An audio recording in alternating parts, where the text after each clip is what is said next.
ഞാൻ 12 മണി കഴിഞ്ഞ് ഉറങ്ങും. ബിക്കോസ് ഇന്നത്തെ ദിവസം ഇന്നേ കിട്ടും. സോ ഇന്ന് ഞാൻ സെൻഡ് ഓഫ് ചെയ്ത് നാളെ കണ്ട് ഞാൻ ഉറങ്ങാറുള്ളൂ. ഇപ്പം നാളെ ഞാൻ പ്ലെയിനിൽ ഫ്ലൈ ചെയ്യണം. For example touch the captain says that ഈ പ്ലെയിൻ ക്രാഷ് ആവുന്നു, ഞാൻ കരയില്ല, I will not do anything, ഞാൻ പങ്കുച്ച് കളിക്കും, I will be very happy. അങ്ങനെ എന്താണ് ഇനി ബക്കറ്റ് ലിസ്റ്റിലുള്ളത്? ഡ്രം ലിസ്റ്റ് വരെ കഴിഞ്ഞു, ഒന്നുമില്ല. For me life is a celebration. Yes. Every day I enjoy my life. സ്വപ്നങ്ങളുടെ കോൺഫിഡൻസ് നായകൻ CJ റോയ് സ്വപ്നം കാണാൻ ധൈര്യമുള്ളവർക്ക് മുമ്പിൽ ലോകം കീഴടക്കുമെന്ന് സ്വന്തം ജീവിതത്തിലൂടെ തെളിയിച്ച വ്യവസായ പ്രമുഖൻ CJ റോയിയുടെ വിയോഗ വാർത്ത അത്യന്തം ദുഃഖകരത്തോടെയാണ് ഇന്ത്യൻ സമൂഹം കേട്ടത്. ആത്മവിശ്വാസത്തിൻ്റെ കരുത്തിൽ ഒരു സാമ്രാജ്യം പടുത്തുയർത്തിയ അദ്ദേഹത്തിൻ്റെ ജീവിതം ഏതൊരു സംരംഭകനും ഒരു പാഠപുസ്തകമാണ്. എളിമയായ തുടക്കത്തിലൂടെ വലിയ സ്വപ്നങ്ങളാണ്. വയനാട്ടിലെ പുൽപ്പള്ളിയിൽ ജനിച്ച റോയ് തികച്ചും സാധാരണമായ സാഹചര്യങ്ങളിൽ നിന്നാണ് തൻ്റെ യാത്ര ആരംഭിച്ചത്. ബാംഗ്ലൂരിൽ ഒരു ചെറിയ സെയിൽസ്മാൻ ആയി ജോലി തുടങ്ങിയ അദ്ദേഹം കഠിനാധ്വാനവും കൃത്രിമമായ ലക്ഷ്യബോധവുമാണ് തൻ്റെ കൈമുതലെന്ന് തെളിയിച്ചു കൊണ്ടായിരുന്നു കോൺഫിഡൻസ് ഗ്രൂപ്പ് കെട്ടിപ്പൊക്കിയത്.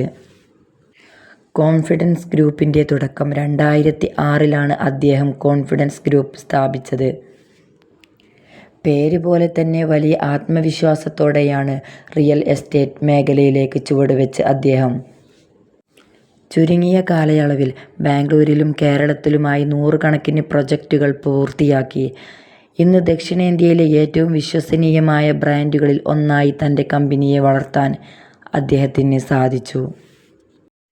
ബിസിനസ്സിനപ്പുറമുള്ള മനുഷ്യൻ വെറുമൊരു ബിസിനസ്സുകാരൻ എന്നുപരി ജീവകാരുണ്യ പ്രവർത്തനത്തെയും കലയെയും കായികത്തെയും അദ്ദേഹം നെഞ്ചോട് ചേർത്തു പിടിച്ചു. കൂടാതെ മലയാള സിനിമയിലെ പല വമ്പൻ പ്രൊജക്റ്റുകളുടെയും പിന്നിൽ ഇദ്ദേഹത്തിൻ്റെ സാന്നിധ്യം ഉണ്ടായിരുന്നു. ഇദ്ദേഹം യാത്രയാകുമ്പോൾ ഇത് കേരളത്തിലെയും കർണാടകയിലെയും ബിസിനസ് മേഖലയ്ക്ക് വലിയൊരു നഷ്ടം തന്നെയാണ്. തൻ്റെ പ്രിയപ്പെട്ടവർക്ക് ഈ വിയോഗം താങ്ങാനുള്ള ശേഷി നൽകട്ടെ എന്ന് ആത്മാർത്ഥമായി പ്രാർത്ഥിക്കുന്നു. ബിസിനസ് മേഖലയിൽ എങ്ങനെ മുന്നേറാം എന്നും അദ്ദേഹം ലോകത്തെ പഠിപ്പിച്ചു.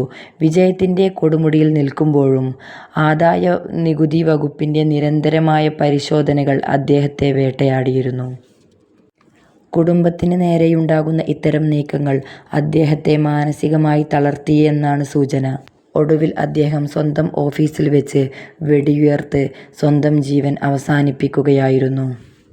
ഇത് ഇന്ത്യൻ ബിസിനസ് മേഖലയിലെ ദാരുണമായ ഒരു അധ്യായം തന്നെയാണ്.